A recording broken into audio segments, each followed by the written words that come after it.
Welcome, dear reader, to a story where desire and reason clash in every chapter, and where forbidden love blooms in the quiet halls of a prestigious university in Ohio. Madison Clark, 23, is a literature student with long, wavy brown hair, deep blue eyes, and a melancholic aura that hides a passionate heart. She lives inside books and dreams of romances that always feel just out of reach, until her own feelings turn into the most dangerous story of all. Dr. Nathaniel Hayes, 35, is the professor every student admires. With sharp intelligence and a commanding voice, he's the kind of man who seems untouchable.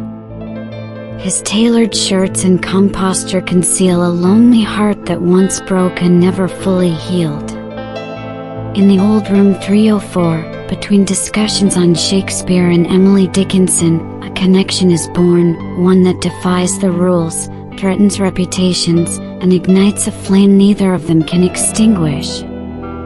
Rain tapped gently against the windows of room 304. The soft rhythm echoed through the classroom as Madison scribbled notes. When her eyes met his, something inside her stirred. "Miss Clark, would you read the final stanza of Sonnet 116?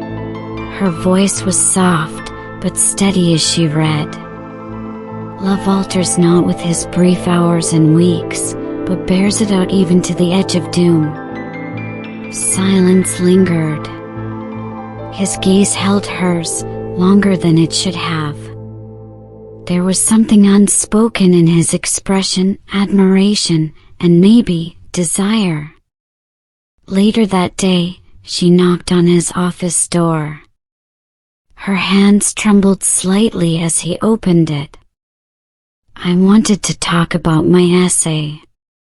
He studied her face, then said, "You write like someone who's lived what they describe." "Maybe I have. Or maybe I've only dreamed it." He moved closer. Too close. Her fingers brushed against his. Their lips met, hesitant at first, then desperate. The kiss was warm and wet, their breaths tangled. His hand slid around her waist, pulling her against him. Her heartbeat raced. He pressed her gently against the bookshelf. Her soft moans echoed quietly as his lips explored her neck. She gasped when his hand slipped beneath her shirt, his touch setting her skin ablaze. In that moment, the world vanished. There were no rules, no titles, just the heat of forbidden hunger between two bodies destined to collide. Their secret encounters grew frequent and bolder. The library. The empty theater. The back stairwell of the humanities building. Every hidden corner became their haven. One night, she waited for him in his office, wearing a tight skirt and an unbuttoned blouse that revealed just enough. When he entered and saw her, he locked the door behind him without a word. "I dreamed of you last night," she whispered. "What happened in your dream?" "You touched me slowly, until I lost control." He grabbed her waist, kissed her hard. Shirts came off. Fingers tangled in hair. Her nails scratched his back.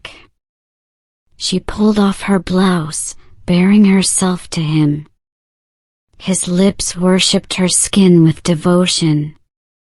They fell to the floor together, the rug beneath them becoming their sanctuary. Moans filled the room, low, breathy, intimate. She gave herself to him, completely. He made love to her as if every moment were poetry. There, between stacks of literature and stolen moments, they surrendered entirely. The whispers started. A classmate brushed past Madison and murmured, "Careful, eyes are everywhere." He barely looked at her during class.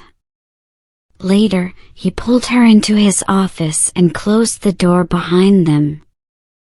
"Someone knows. I got an anonymous email. They're watching us." Her hands went cold.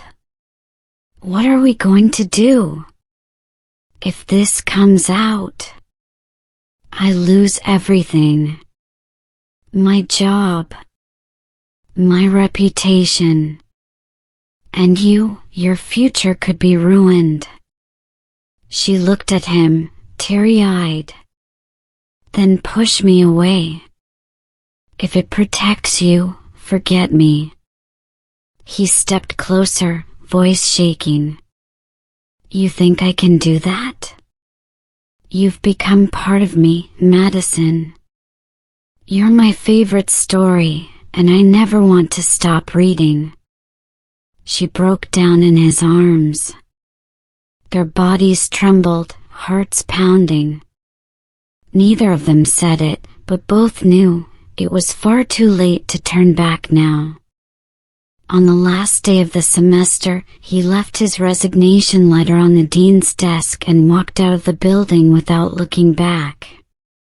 She stood outside waiting, her eyes filled with fear and hope. "You did this for me? For us. I'm done hiding. I'm done losing you." She wrapped herself around him, and their kiss was wild, hungry, full of release and promise. They moved to a smaller town. He began writing a novel, inspired by their journey. She continued her studies, no longer afraid. At night, he read to her by candlelight. Sometimes the reading ended with soft kisses. Other times, it ended in breathless pleasure under the sheets. Their love, once forbidden, now lived freely, in every word, every touch. A professor and a student were never supposed to fall in love. But some rules are meant to be broken. And some stories aren't meant to be read. They're meant to be lived.